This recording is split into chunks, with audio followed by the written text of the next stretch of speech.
Hi there, and welcome to another episode of the We Are Change talk show. I thank you very much for joining me. It's been a turbulent week with the YouTube purge commencing. All the videos from We Are Change have been backed up on BitChute, Vimeo, TopBuzz, and archive.org. Links will be in the description just in case the worst case scenario happens. You'll be able to find the content there.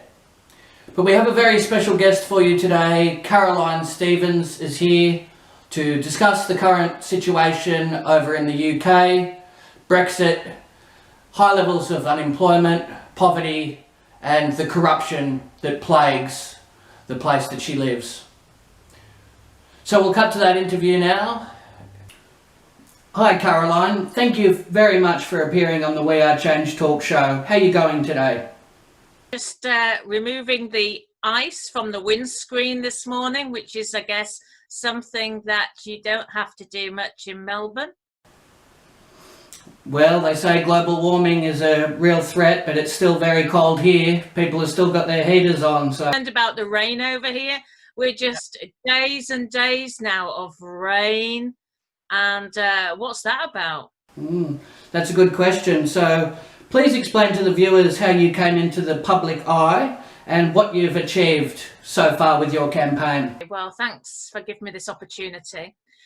What happened was in 2013, I went to a public meeting, and the public meeting was about our membership of the European Union. Now, it's something that I must admit I hadn't even considered what we were actually doing there in the first place, and what our politicians who we sent to Brussels were doing there either. So we learnt that we were spending lots and lots of money each day, and we didn't seem to be getting anything back for it. And what we did get back, we were being told how to spend it. Well, originally I'm from Yorkshire in the north of England. I guess some of your listeners and viewers will know where Yorkshire is. It's God's own country, they say. And we don't take too kindly to people being told how to spend their money. And I certainly don't like to be told how to spend my money. And it was like a light bulb moment for me. And I felt really indignant because at that time I was going into schools for a charity and teaching children and, believe it or not, the teachers how to save and not go into debt. So it didn't seem to sort of make a lot of sense that we were saving in the schools, and I knew that house prices were getting out of control, and there was, to stand in front of those children and give them, they needed to aspire to being able to buy their own house, but I couldn't see that happening. And yet, the government was spending all this money in the EU, and we have open door immigration to 27 other countries. So it just seemed quite bizarre when you consider how small we are as an island compared to some of the other countries. And I just did not see the point in being within the EU. So that started me on a little crusade I stood for the local council because they were looking for volunteers for the council elections. But I took 25% of the vote in a little council area that I actually didn't even live in.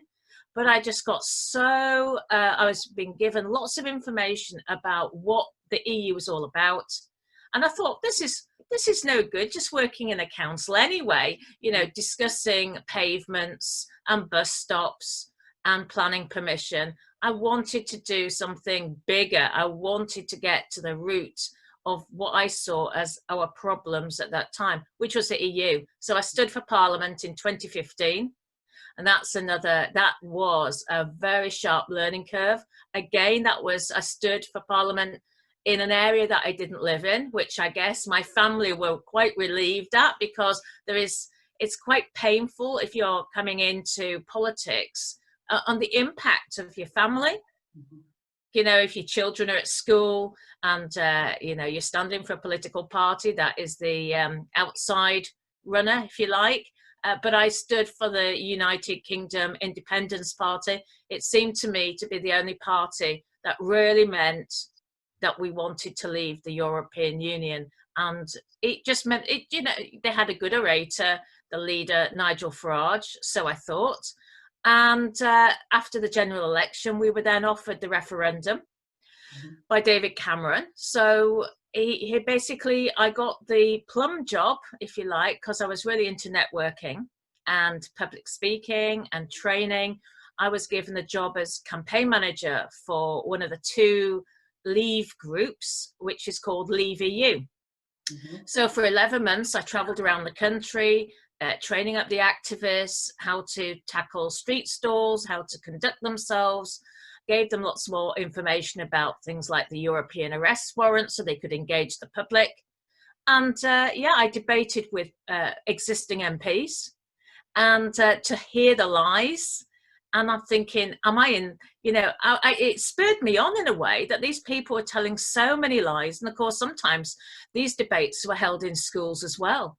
So the teachers were also sometimes involved with the cover-up with the EU. They would organise for pro-EU speakers the week before from local universities, and to sort of get the children thinking that they should be in the EU.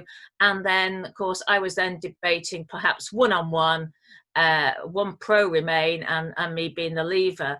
And so, it really did teach me an awful lot. But we won. We did actually win. But of course, that's not the end of the matter, because that's been almost 3.5 years now. We're heading for a general election tomorrow. And that's the third election in 4 years. So we're supposed to have a general election every 5 years. And so they're kicking the can further and further into the long grass. And there is no real sign of, leaving the European Union. In fact, we're still part of the European Court of Justice, and they're going to be deciding on our pension schemes on the 19th of December. So, maybe it's going to be a case of when people realize that our membership is going to involve equalization of pensions. It's going to, we don't even have to be a member of the EU for the government to show how corrupt they are. They signed something called the Marrakesh Declaration last December with various other African countries and EU countries. And we're now going to be faced with a migratory flow of women and children from North, West and East Africa. And our migration, we have a lot of people who are homeless. I've fed the homeless for the past 4 months on behalf of a church, and all the indigenous people that are in the homeless shelters. And it's all right, people saying, oh, well, they deserve it, they haven't kept up with their bills, etc. But, the cost of accommodation these days in the UK is quite astronomical. And once you fall off, it's like being a hamster on a wheel, isn't it? Once you, for whatever reason, whether it's marital breakup or addiction, or just simply just a sequence of events. For example, a friend of mine has had a serious illness, which meant he's basically had to live on his earnings for 10 years, and he's only in his late 40s. He's had a debilitating illness, but it's so difficult to actually get benefits in the UK for people who are originally from the UK, that you've got this divisive atmosphere, because you're seeing, the truth that the government still want open door immigration. Exactly. So it's all everything's to play for. I think we've got running out of time, and our government wants to expand the university system to get more and more people into debt, to bring more and more people into the country. And then there's no jobs for them at the end of the day, or certainly not a job that they're qualified to do.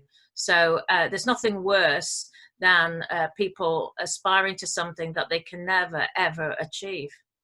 It's impressive what you've accomplished and trying to liberate the British people, because it's virtually a dictatorship when your financial well-being is controlled, and the goals of becoming a homeowner is just unattainable.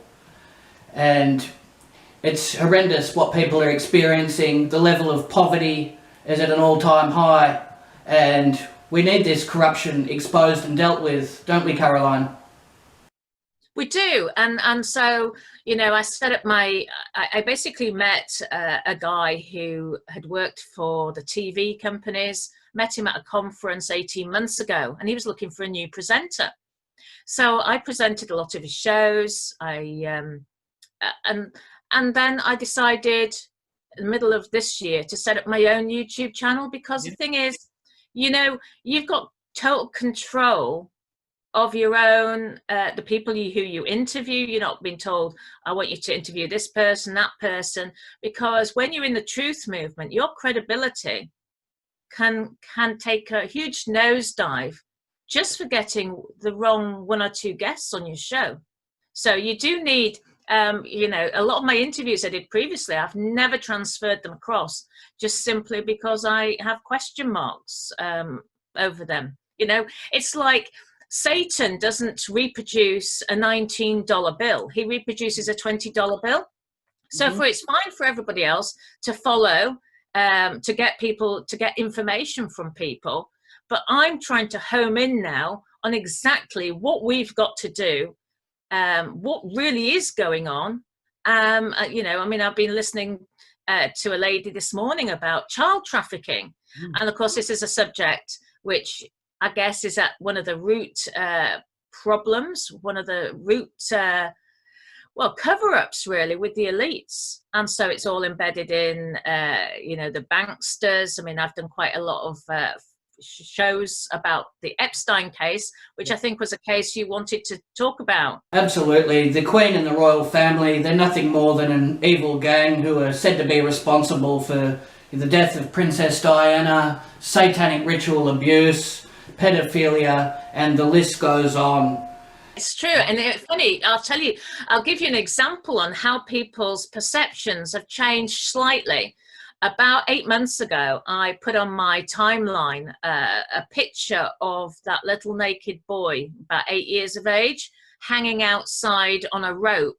Outside Buckingham Palace from, I don't know, first floor. Or no, it's higher than the first floor. And people were absolutely horrified that I could share that. And they said, oh, it must be photoshopped. Well, having worked in, you know, the promotion side of leaving the European Union, I said, well, I really don't think you can Photoshop that sort of picture. You can Photoshop pictures, but not moving videos, not that I was aware of. And they wouldn't have it. But anyway, and you lose friends, and I just say friends loosely because I lose, you know, I've got 5,000 friends on my Facebook, and I lose a couple every day, and then that gives the opportunity for a couple more people to come and see things. But there again, I'm banned on Facebook now, shadow banned. So, you know, it's the real truth seekers that have actually been removed from social media. So I'm shadow banned. In fact, I've got a public profile on Facebook. And it was saying to me the other day, a message popped up, you haven't posted on your public profile for quite a while.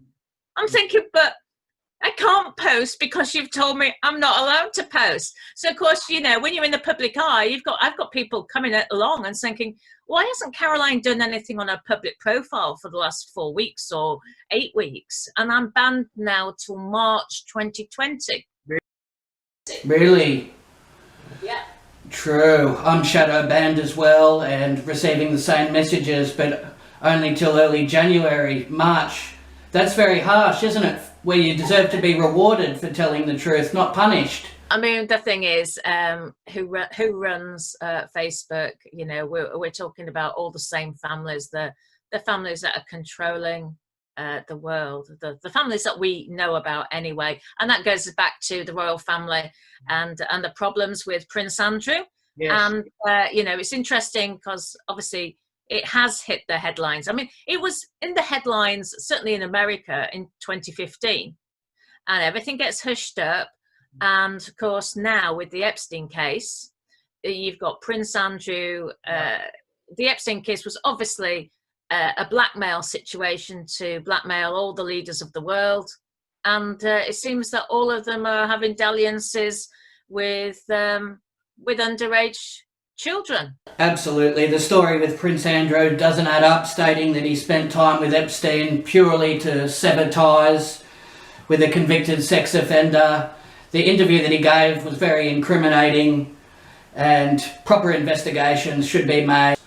The fact that he's not behind bars is very alarming, and there should be justice for the victims, shouldn't there, Caroline?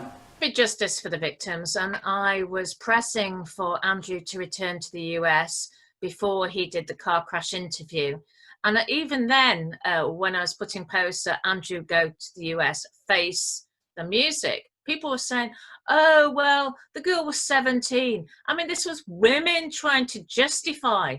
And I knew that there was a lot more going on Epstein's Island than parties with 17-year-old girls.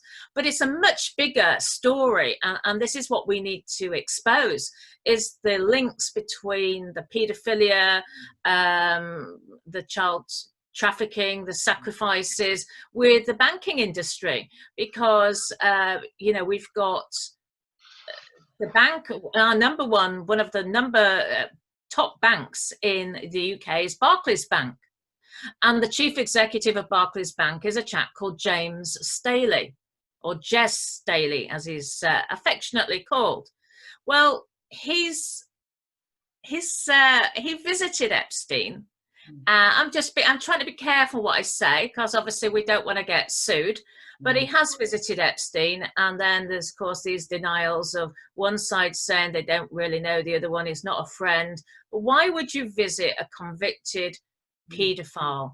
And then it links in with the British government, because James Staley is the chief executive of a high street bank, and that's in the public interest, that the government is actually supposed to authorize all these positions at the top of the banking system. So what's going on there? And we uncovered certain MPs saying one thing, and yet parliamentary records saying another. There was no grilling, etc., etc. So the whole thing, I mean, I've interviewed a lady who you're going to interview, I believe, about corruption, but that's just one part of the corruption. We're talking about at the top of high street banks. What's the link between Epstein? We've also got banks linked with the Clinton Foundation. We know what happens with the monies from the Clinton Foundation that gets shipped off to Africa, and then children are sent to America without their parents, and they're classed as orphans, and so on and so on. I mean, there's so much that President Trump has really got to sort out, and obviously he's got problems of his own as well at the moment. So it's I just think it's a case of why is it that the British press at this point are pressing the matter about Prince Andrew? I'm just also very suspicious of the timing. Is it a case of the press saying, in the same way as they're pressing for the abolition of the House of Lords, which might come as a shock to some of your listeners, because they've filled the House of Lords with lifetime peers, cronies of the political establishment.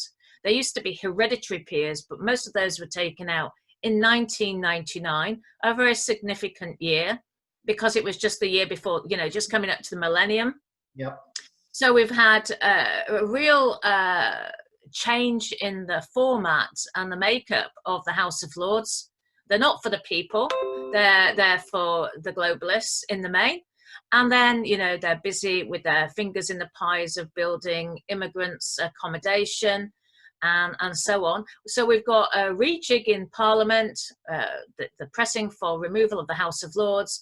And we've now also got, which is happening now, and we've also got, well, are people just going to call for the abolition of the monarchy? Yes. Is that what the New World Order actually wants? Because it doesn't need to pretend anymore that there is a lady with a crown, in central London who is, bringing in money for the British purse. That's all a myth anyway.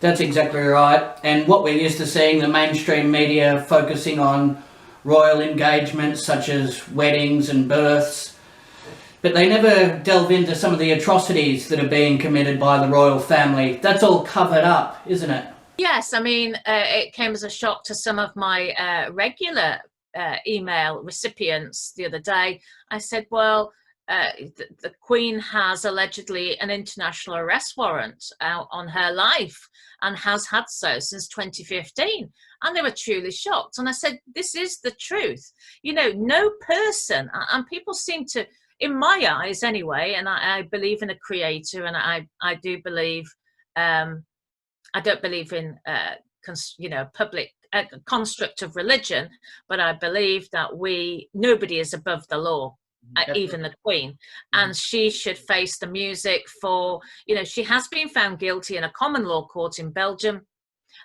for the abduction of 10 children in Canada, which I know there's a guy over in Canada who's been campaigning about that for years and years. Yes, that's very shocking what was exposed there. A number of children going missing on the day Queen Elizabeth visited a school. And this should be common knowledge, the level of evil that's lurking at Buckingham Palace. Everybody should know this, shouldn't they, Caroline? They should. I was just saying to a friend today, and she doesn't go into this conspiracy theory, because I mean that's what they call it, isn't it? Call people like you and myself who are talking about this conspiracy theorists because we're going against the mainstream media. But things have changed with the royal family, with the Prince Andrew debacle.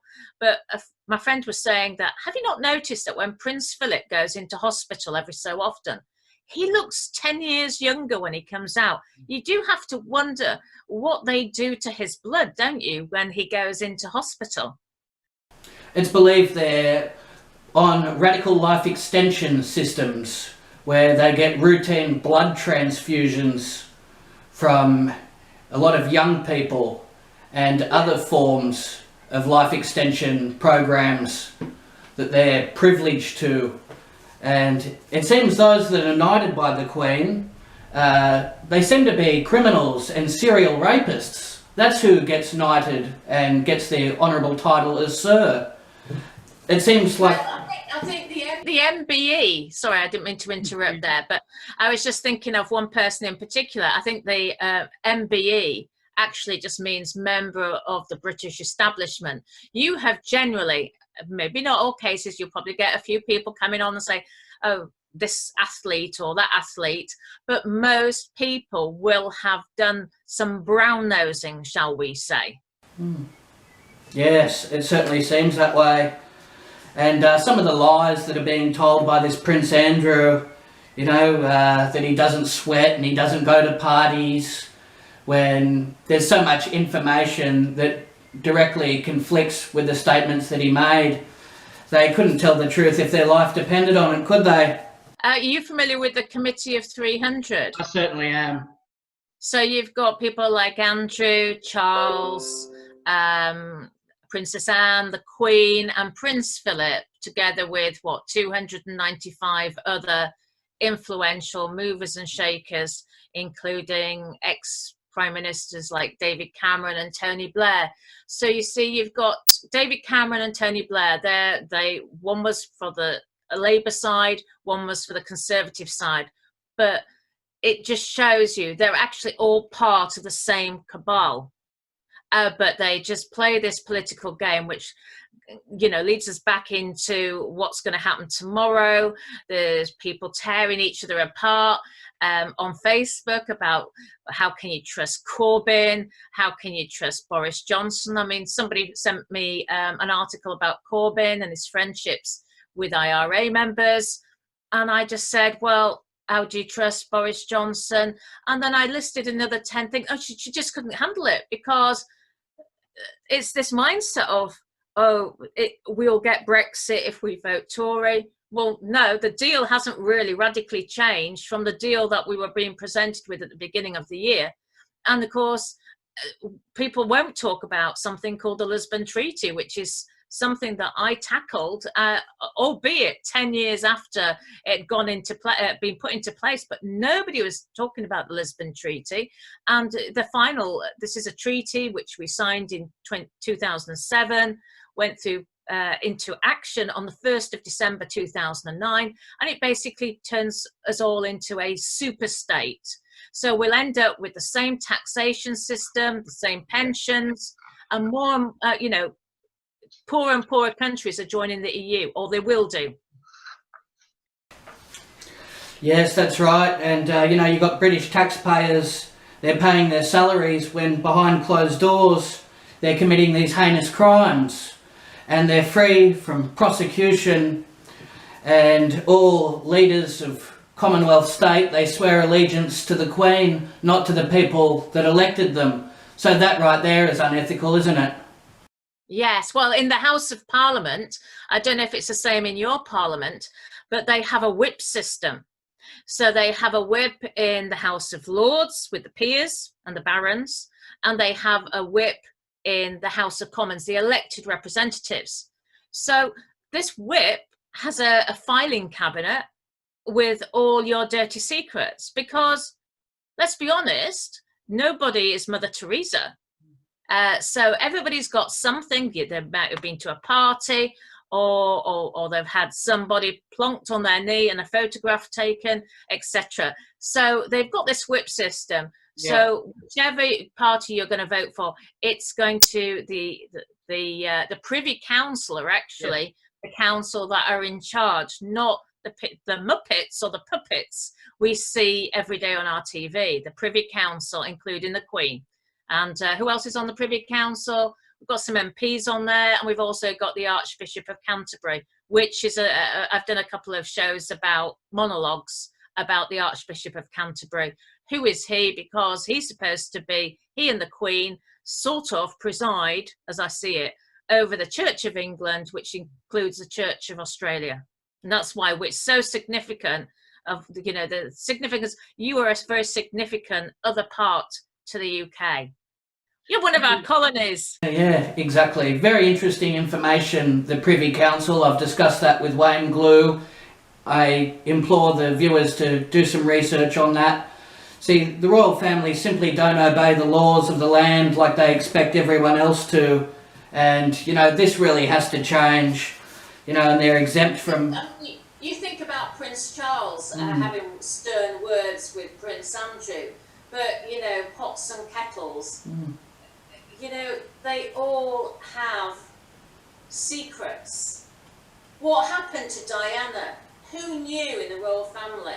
Do you know? Yeah, exactly. And what does it say about the royal family when you have Prince Charles associating with Jimmy Savile very closely, Prince Andrew linked in with Epstein, and that seems to be the company they keep. And you can tell a lot about somebody's character by who they choose to associate with, can't you? Yeah, I mean, you don't want Epstein and Jimmy Savile on your friends list. And also, didn't Prince Charles actually verify for somebody, was it an archbishop or a bishop, who'd been involved in paedophilia as well? What sort of friends? You can have all the friends in the world and you choose paedophiles for your friends. Very alarming, and that's a definite red flag for anyone that wants to put the royal family on a pedestal. You got a victim claimed that she was paid $400 to have sex with Prince Andrew.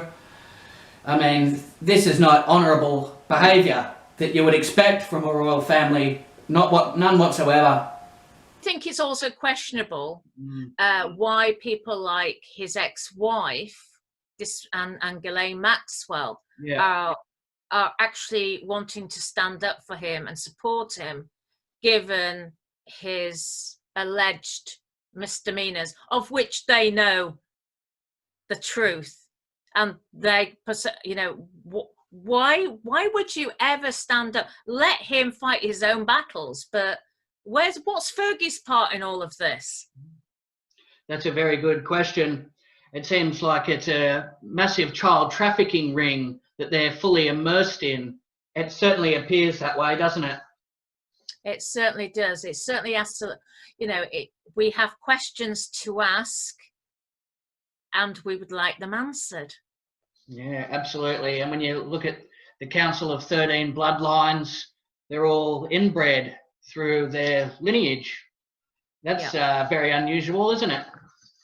Well, yes, for sure. And, what's been brought forward to the public isn't sufficient. We need proper investigations done into the activities that are occurring at Buckingham Palace. The people have a right to know, but the Queen is immune to the Freedom of Information Act. When people try and ask these questions and gather that info, they're denied, aren't they?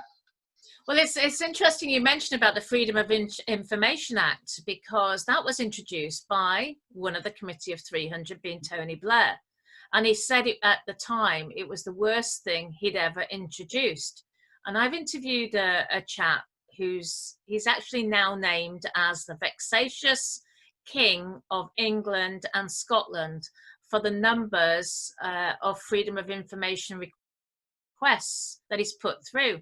And quite often they will put, as a response to your request, they'll class it as vexatious and get out of it that way. Or they'll say the information is not in the public interest. I mean, when I was doing the monologue about the Archbishop of Canterbury, I actually wrote to Lambeth Palace and said, look, if the Archbishop, we want transparency here. You've got all these people in the Church of England putting money into the coffers each week, the collecting tin, and how much does the Archbishop of Canterbury actually earn?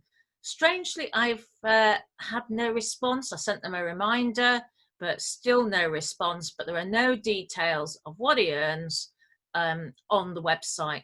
And it seems to me that, having done further investigations, he defers to the Pope, doesn't he? So everybody, all these religious leaders have defer to the Pope, in which case this is your New World Order religion. Exactly. That seems to be what's happening 100%. And, the heinous crimes, and then they're all linked in with secret societies, like you said, Committee of 300. They regularly attend the Bilderberg year in, year out. They're there, pushing these policies, these tyrannical agendas. They're all compromised through these societies that they frequent, aren't they? You see the Freemason handshake, all of it. I was going to say, I assume you're not a Freemason. Not at all, no. And the number of arguments I've had with people on my own friends list with what's wrong with Freemasonry. And I said, but you were actually giving an oath, and that oath is to the dark side. Whether you understand, whether you realize that is the truth. And they haven't got it because they don't see what happens on the 33rd degree or above, but they are under a dark oath. They have stuff that's in the dark, haven't it? Everything's hidden. Why would a normal chap join a secret society with a trouser leg up, wearing an apron, wearing lots of regalia, and saying that he's some sort of brotherhood mentality? I mean, this is the sort of thing you might have done when you were about 10 and you were off into the woods together, and like little Boy Scouts, which is another society, actually, because you're giving an oath again, actually, to the dark side, and nobody knows this. 100%. That's my impression as well. These secret clubs taking oaths, it's very dishonest to be hiding certain matters from people. It's very sneaky behavior and very deceptive when you're behind closed doors pledging allegiance to leaders of a brethren. Yeah. It's not what you'd expect from leaders in the community and in politics. You don't want that. You want honesty, integrity, people that have that in spades. But it's in direct conflict when they join these secret societies. I mean, when I went over to Australia, I noticed I went to various town halls and rooms attached to the churches, and I looked at the pictures of the people, the prominent people, and you just know they were free men. they were all Freemasons, and even Australia's been carved up.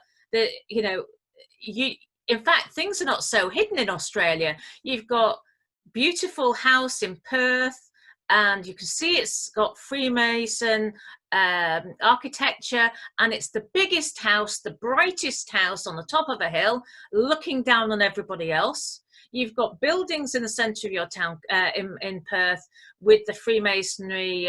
What do you call it? The the symbol. The compass and set square.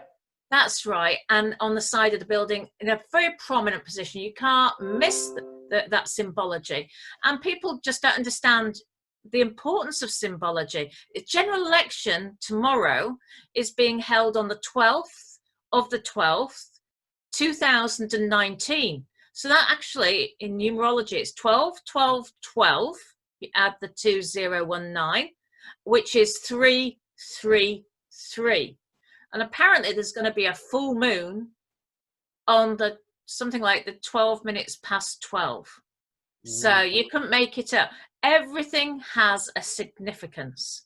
Absolutely. It's all occult numerology, and they follow that to a T. The dates, times, and the moon, that's when they perform a lot of these satanic rituals. So I feel sorry for a lot of the children on the night of that election, Caroline. Yeah, I do as well. Yeah, it's very alarming, and it's very cold-blooded. That's where there's been a lot of accusations, it must be reptilian, because a normal person with a heart, compassion, and kindness, they wouldn't be engaging in satanic rituals. So, well, this is something, you must have heard of David Icke. Yes, absolutely. And of course, David Icke, he got cast off into the wilderness, 10 years plus ago now, and he had raised the subject of reptilians. Yeah. And it's not something that I ever particularly open up about, although I have allegedly interviewed one about a year ago. And so, I always turned around to the audience and say, do your own research. I couldn't possibly, even if you're not talking about reptilian subjects, you cannot possibly verify a person's whole story. They may have something hidden, and that's not your fault. You're just giving, like you're giving me a platform today. I've given a platform to a variety of people. But yes, I did interview. She's this lady, very attractive lady. She talked about being raped 6 times in underground military bases in the UK, and she classes herself as a reptilian. She's down on Earth to conduct a mission, finish a mission. I don't know what that mission is, and she just seemed like an ordinary person, just like you or me. So who knows what walks around around us. Yeah, absolutely. It's fascinating, and it makes perfect sense. They're said to draw in a lot of the dark energy from the children that are kept in immense amounts of fear. And when you look at the Monarch programming, the MK Ultra victims, it's all rampant right throughout the royal family, isn't it? This type of programming. Yeah, and there was Operation Paperclip, wasn't there, over in the US? But yes, the Monarch programming, that's for people who don't know much about it. I mean, it's neuro-linguistic programming. I mean, we've got neuro-linguistic programming from the box in the corner of our living room. So it's quite amazing. Once you open yourself up to taking the red pill, if you like, you can't really go back to watching all those inane TV shows, but it gives you now. I look at TV in a totally different way, and I'm always very judgmental on the way that phrases are spoken, insofar as they have an obvious agenda in the news in particular, and it's the way that they just come out with, well, global warming is this, and it's like, no, but there's no debate. This is what is happening. It's the LGBT agenda. This is what's happening. Every child should, at the age of 5, courtesy of Stonewall, obviously run by Stonewall, was historically set up by the gay community, but certain prominent gay people. And, you know, they want to force that agenda onto our primary school children from the age of 5. Now, I don't know if you, I mean, you probably can remember being 5 more than myself, but the last thing I ever wanted to be talking about or listening to was hearing about the LGBT agenda. I think it's quite enough. When you're, you know, getting mature, you're going through puberty, etc., but you don't want it being forced on you at 5. It opens too many. You know, we've got a situation now in the UK where 1 in 4 people suffer from mental health issues, and you're just overloading, the media's overloading the kids of today, and I just shudder. I just fear for the next generation. I don't know how they're turning out as normal as they do. That's right. It's very upsetting, and the level of depravity is at an all-time high. What they're pushing on the children, I feel very sorry for the parents. You know, the children, they're not even old enough to know their ABCs, and, you know, what they're being taught, it's immoral, it's very disturbing. And now you have children transitioning genders, and their brain isn't fully developed. This is atrocious, and it needs to be put a stop to immediately. I don't even know how that got passed and how that agenda got put through without more. I can explain. Well, basically, David Cameron was the Prime Minister, so he's Ashkenazi, and he was leading the UK at the time. He was in number 10 Downing Street, and he pushed it through Parliament with the help of Theresa May, another Ashkenazi, I believe, and they'd been to Brussels, had a meeting about it. It was an agenda that the EU wanted to push forward to all the EU member countries. I mean, they've just pushed it through in Malta 2 years ago, which is a deeply devout Catholic country. And they also, David Cameron, prior to that vote, had ensured that Archbishop Welby, who'd been in the finance industry and the oil industry, who suddenly had this vision that he must go and become, go into the religious industry, because it is an industry. He suddenly got catapulted to becoming the Archbishop of Canterbury in a very, very short space of time. And then, so with David Cameron's blessing, if you like. So who is Archbishop Welby? Is he a Jesuit? We don't know. I've asked Lambeth Palace for the answers to these questions. Why is he heading up the Church of England? Surely we should have Protestants in Buckingham Palace. Surely we should have Protestants in our Houses of Parliament. But that doesn't seem to be the case. And there lies the crux of many of our problems today. Yeah, well said. It's a very satanic agenda that they're pushing. And, you know, people should be outraged about this. There should be petitions circulated to put an end to this Safe Schools program and this pedophilic system that they have in place that's being thrust upon the children against their will. It's absolutely horrendous, isn't it? And we need to put a stop to this. Yeah. Well, you know, what happens in the UK has a direct impact on Australia as well. We've, as I say, we signed this Marrakesh Declaration last December, allowing all these Africans to move into the UK. And immigration in the UK is set to rise substantially.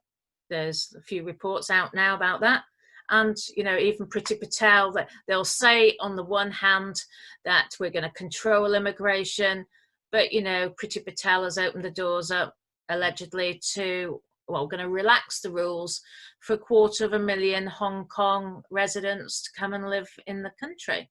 So, you know, imagine 250,000 people just descending, which they could easily do. That's the size of a northern city. And we don't have great employment prospects here at all.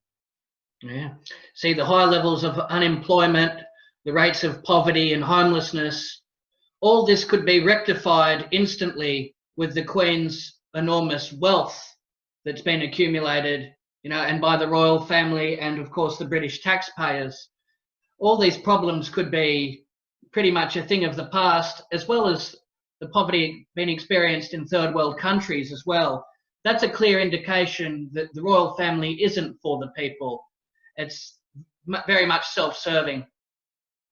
Well, it's interesting you say that, because when I was over in Perth, I met a chap, and he was just saying how Britain is actually the holders. The British people are the indigenous British people are the holders of God's covenant, and as such, our monarch is not supposed to benefit from in the way that she has done from her position. So, if that's the case, she's broken God's covenant. So what situation that puts us in? I mean, somebody said to me from Australia yesterday that, well, surely you've still got a queen. I said, well, it's debatable actually, because I've heard so many reports that the queen has stepped down from this role, that role in 1999. And so how would we know whether the queen was still a queen or not a queen? I mean, she was a fake queen anyway. She's not. There are other people that are more entitled to sit on the throne, and just the fact that she conducted a coronation. There were 2 coronations. We don't know what happened in the second coronation, but the oath wasn't quite right. It was done on a fake stone, and so where do we stand? That's what I'm trying to get people together to discuss, and how do we solve this problem? Because I just see you've got a situation where your government is so openly corrupt with your farmers. Yeah. I mean, do you want to sort of mention about that, because you'll be more familiar, the drought situation, you're not seemingly getting the rain where you need it, or the regulations on your cattle and so on. That's exactly what's happening. It's devastating what the farmers are experiencing, the level of drought, which a lot of people have said looks like it's man-made. It's definitely human manipulation that's caused this drought. They have all the capabilities of cloud seeding to end this, give rain back for the animals to prosper. The level of suicide within the farmers is enormous. They cannot deal with this. They're watching their livelihood being destroyed. We have coal seam fracking as well. Some of the landowners can set fire to the water. It's a horrendous problem that we're experiencing here. People are really battling through some of the worst type of situations, and it seems through geoengineering is the main root cause of the problem. So I mean, and then you've got the reduction in numbers. You had 400,000 farmers 30 years ago, as I understand, and now you've got barely 40,000 farms today, and you've got China buying up huge swathes of the land.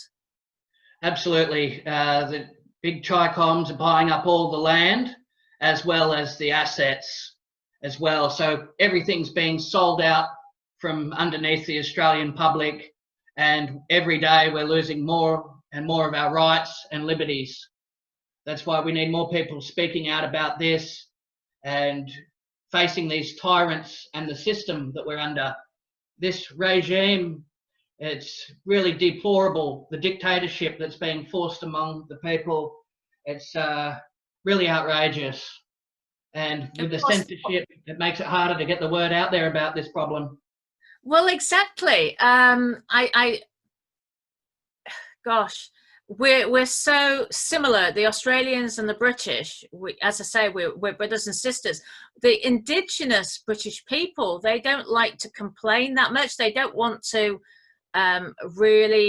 they don't like complaining in restaurants, for example, that much. I mean, I'm an exception to the rule, and maybe Yorkshire people are the exceptions to the rule.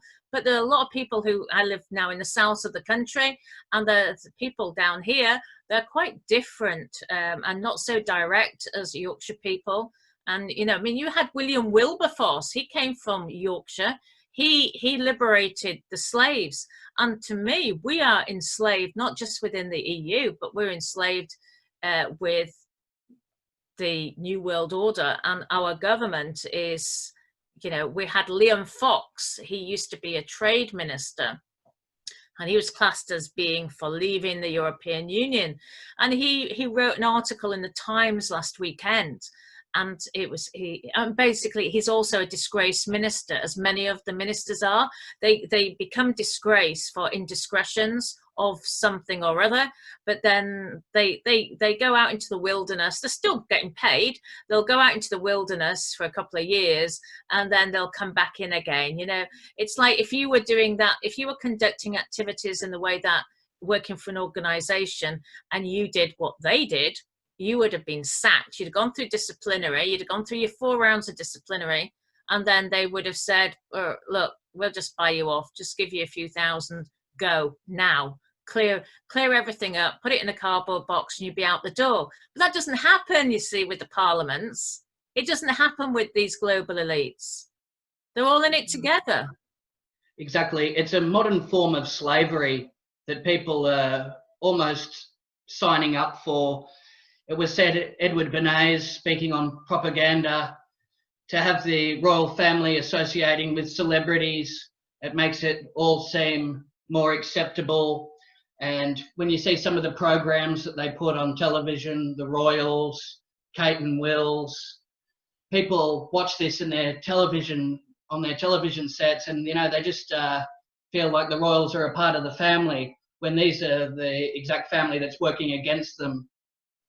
Well, I interviewed Greg Hallett, who purports to be one of the people, and I say purport, and I always, because I don't know 100%, he says he's in the line for kingship, along with people like Ivan Talbot who I've interviewed. So I'm not sort of trying to discredit people in any shape or form. I don't know who is the one that's most entitled, but Greg Hallett said to me, he said, you realise that Queen Elizabeth II is the illegitimate daughter of Winston Churchill.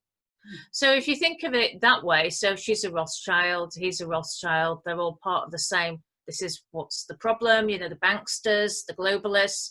You've got Serco, which is the big New World organization that up until a couple of years ago, nobody had really ever heard of, until I did a show on it, on Serco. But then, of course, when I was in Australia, I learned that William and Harry actually run Serco, because I knew that in the UK, the Winston Churchill's great grandson, one of the Soameses, actually is a chief executive in the UK. So this is where they're all in it together. I mean, at the weekend, there was a picture of William with his wife, with Hillary Clinton, and he's taking advice now about climate change from Hillary Clinton and Bill Gates. So Hillary Clinton's married to Bill Clinton, as we know, ex-president. He's on the Committee of 300, and Bill Gates is on the Committee of 300. So you've got William, who's also on the Committee of 300. They've got this all sewn up, or so they think. Very interesting. You should mention that company, Serco. They own a lot of private prisons. So You see Prince William and Harry, they're really funding and pushing this prison industrial complex, another form of slavery, isn't it, Caroline? Yeah, absolutely. They've got... they own, now let me think, now what do they do? Air traffic control, the prisons, asylum seeking accommodation. They've been given money from the British government to build accommodation for people coming into the country. Isn't this scandalous?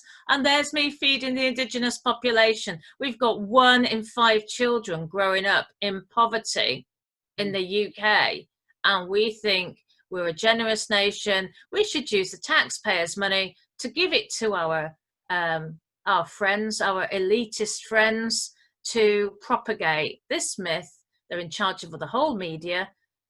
All the 6 groups, including Reuters, all can be traced back to this Rothschild umbrella. Absolutely.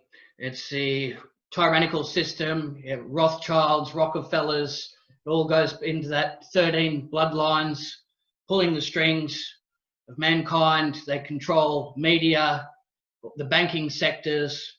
They run everything with an iron fist. So, hopefully the veil will start to lift. What would you say the impression of the royal family is on the British public? I'm sure a lot of people are disgusted about some of the heinous crimes that have been brought to light recently. Well, I think the British public think that Prince Andrew is the black sheep. They're not really thinking about the rest of the royal family. In the main, if you go out into the streets, obviously people who follow me, they will know how I feel and what I've uncovered. But yes, it's going to take a lot for us to defeat the mainstream media. So I don't know what's going to happen next. Who knows? But this global climate change, we know that they could finish us off tomorrow if they really wanted to. So we've got and I mean that in more ways than one, because the general election of tomorrow, we're going to have more of the same, I guess. There could be a hung parliament, but what difference would that make? Because the political parties are actually run by the same elitist cabal. And, the number of times I've said that in my videos, and people say, yeah, I get it, Caroline. And then say, Caroline, who are you going to vote for? I said, well, nobody. Why would you want to give your consent? The powers that be need you to authorize. So they need your consent because they know who's voting. They know your card numbers. They know. So there we go. Don't vote. There's no point you wasting energy. We should be doing something far more constructive. Absolutely. And the way the system's structured, a lot of these people, they're nominated into power back at their Freemason lodges and these secret sects that they belong to. That's where a lot of the legislation gets decided upon and people are elected. And it's just the illusion that the people have some sort of power in who's elected. But that's very far from reality nowadays, isn't it, when they're all linked in?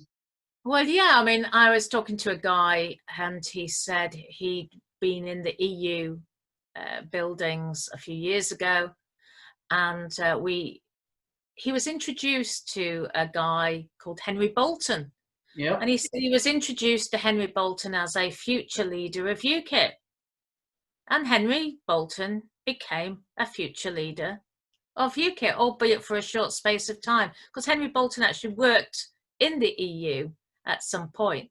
So it's like people got to realise that these occupiers, if you like, they've been occupying the places, the important places, for over 300 years. And, it's a lot of this is to do with usury, the banking environment, it's fraud, and people just don't get it yet. Yeah, that's right. There needs to be an uprising. People need to march the streets and demand this tyrannical order be removed and freedom and liberties being given back to the people. It seems like there's a tremendous battle that we have ahead of us, doesn't it? Yeah, I mean, France seems to have taken the bit between its teeth. They have been rioting for best part of a year now, and it seems that the French people actually wrote what they wanted from their government. They set it out. But the people in our country, a lot of the people at the top have been, how can I put it? The controlled opposition. So they are surrounded by the establishment. And I guess some of those people have been paid. And there is no coordination. And, it's all about egos. And, there's even rumours that some of the people who are in the Yellow Vest movement never even voted to leave the European Union at all. So you've got this mix of, you've got nobody. You've got all these different groups like the veterans. You've got people who've had their children removed from them. But then one group will say, oh, I don't want this group turning up at this event. I don't want them speaking at this event. And, the French just seem to, as far as I can see, they just seem to mug along together and get things done. And we just do not, nobody has taken the bit between the teeth and said, well, actually, we have got a constitution, whether you like it or not. It doesn't have to be all written down in one place, like the Australians have got it. And you've got a constitution which says that the people are supposed to be consulted for a referendum, you know, in the form of a referendum. And you should have been consulted when we took you in to the EEC on the 1st of January 1973, because you weren't asked about that, and neither were we. That's exactly right. We need the royal family removed from power. We need proper freedom and liberty restored to the people, and separation from government, especially when they're criminals. And it's linked to Lord Mountbatten, you know, getting Jimmy Savile on side to procure children. The amount of crime is extreme, and they shouldn't be free from prosecution and allowed to commit these heinous acts against children. They can't get away with it for much longer if we keep exposing it. Let's hope this gets aired. I do hope that this film gets aired and you don't get taken down. Well, we've jumped through a lot of hoops to still be here and having routine programs. There's a YouTube purge that's being pushed on a lot of truth seekers and truth tellers. They're going to make it harder to get the information out to the people, information that people so rightfully deserve to know. It's a complete brainwashing system that we have in power at the moment with the mainstream media and the lies that are being spread. But hopefully people can dissect some of the information and do some proper research themselves, and then it'll start to expose some of the crimes that are being committed, won't it? Historical allegations. I was going to say that people at home, don't take our word for it. Please do your research, but do research thoroughly. And because obviously there's information that's being removed on a daily basis on the internet as well. Absolutely. People are being demonetized, terminated from platforms. Yeah. And you see what they're pushing on the trending page. It's all very perverted and very pedophilic in nature, a lot of the content as well. They're pushing this whole transgender agenda. They have, you know, men putting on women's makeup, and that's in the trending section, where it should be information that's valuable that people can use and, you know, that'll have a positive effect on people. They don't want that. They just want to keep everyone dumbed down, and people are starting to lose sense of reality even more when that happens, aren't they? Well, I was going to say, I just remembered watching the news earlier this week, and this consumer group has uncovered a number of toys designed for children, which they've tested, and in actual fact, because they're electronic, people like pedophiles could actually contact the child through the toy. So they actually went down the high street, busy high street, people buying Christmas presents for their children, said, would you buy this toy? What would you think it? And, you know, some said, oh, well, if we're not to get it, we'll get it. And I'm thinking, right, okay, what sort of, did I hear that right? The parents would buy it specifically? I don't know what this country's come to, but you reap what you sow, and I do envisage a very tough 2020. Yeah, I think they're going to ramp up the attacks even more in the year to come. It's something we all have to brace ourselves for. And when you see the agenda is very depraved and pedophilic in nature, it goes to show who's in power, doesn't it? It's all pedophile. Well, I think if we ever get the chance to speak publicly, I mean, I spoke in a place called Dewsbury, where it's in Yorkshire in October. And I actually finished my speech by saying the Lord's Prayer. And I tell you something, it's so powerful to do that. I have never witnessed any politician do that. Honestly, I had a captive audience of the whole of the West Yorkshire Police that were, helicopters above as well.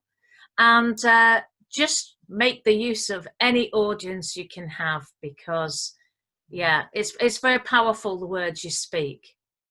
Absolutely. That's very impressive. And it shows your allegiances are pure in nature, unlike some that are, in control, and the ones that we should really be wary of. What sort of feedback have you received from the public over there? I'm sure it would be very positive. They thought that speech was pretty impressive. It's just being able to get myself now sorted with a website. I'm self-funding. I basically travel around. I mean, somebody from Australia actually paid for my flight to go to Perth, and they paid for 4 nights accommodation, and I supplemented that time away and took advantage of that flight by just doing another 9 nights in Airbnb, very cheap rate. Another couple, they lent me a car for a fortnight, and then just people were generous, people I met. And so it's very difficult when you have no budget to do. I mean, I sit round the kitchen table. It's just getting the truth out there.